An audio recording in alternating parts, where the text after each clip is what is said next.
ক্রমে আরো নড়বড়ে হয়ে পড়ছে কানাডার প্রধানমন্ত্রী জাস্টিন ট্রুডোর গদি। এবার পার্লামেন্টে তার পদত্যাগের দাবিতে বিরোধীরা সরব হলো। ট্রাম্পের শুল্ক হুমকি মোকাবেলায় ব্যর্থতার অভিযোগে ট্রুডোকে ক্ষমতা ছাড়ার দাবি তারা জানিয়েছেন। অন্যদিকে আবেগী কথা বলে নিজ দলের সদস্যদের মন গলানোর চেষ্টা করছেন জাস্টিন ট্রুডো। ওয়ালটন টেলিভিশন মাত্র 25,490 টাকায় পাচ্ছেন গুগল টিভি।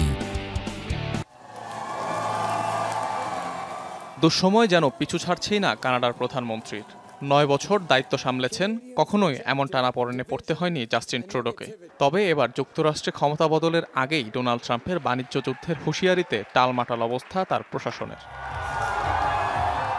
ট্রাম্পের শুল্ক হুমকিকে ঘিরে প্রধানমন্ত্রীর সাথে মতবিরোধের জেরে গেল সোমবার পদত্যাগ করেন কানাডার অর্থমন্ত্রী ক্রিস্টিয়া ফ্রিল্যান্ড, যাকে মনে করা হতো ট্রুডোর অন্যতম সহযোদ্ধা হিসেবে। এরপরই নজিরবিহীন চাপে পড়েন ট্রুডো। প্রকাশ্যে তার পদত্যাগের দাবি জানান নিজ দলেরই 5 এমপি। একই দাবিতে পার্লামেন্টেও সরব বিরোধীরা। মানুষের ক্ষোভ জমাটা স্বাভাবিক। তারা এমন এক প্রধানমন্ত্রীকে পেয়েছেন যিনি ট্রাম্পের বিরুদ্ধে কানাডিয়ানদের রক্ষার চেয়ে নিজের চাকরি রক্ষায় বেশি আগ্রহী। রক্ষণশীল ধনীদের পছন্দের মানুষ তিনি। খাদ্যপণ্য ও আবাসন খরচ বাড়িয়ে সাধারণ মানুষের জীবন বিপর্যস্ত করে তুলেছেন। প্রধানমন্ত্রী ব্যর্থ, তা কি স্বীকার করবেন? তাকে গদি ছাড়তেই হবে। প্রধানমন্ত্রী তার 9 বছরের শাসনামলে সবকিছু ধ্বংস করেছেন। আমাদের সীমান্ত, অভিবাসন, আবাসন খাত, বাজেটকে নষ্ট করেছেন। আর কখন এসব থামাবেন? তবে মন গলানো কথা বলে নিজ দলীয়দের ক্ষোভ প্রশমনের চেষ্টা করছেন প্রধানমন্ত্রী জাস্টিন ট্রুডো।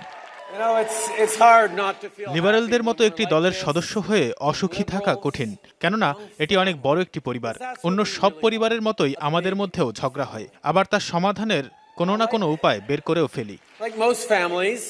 জরিপ বলছে চলতি বছর ট্রুডোর নেতৃত্বাধীন লিবারেল পার্টির জনপ্রিয়তা কমেছে প্রায় 35%।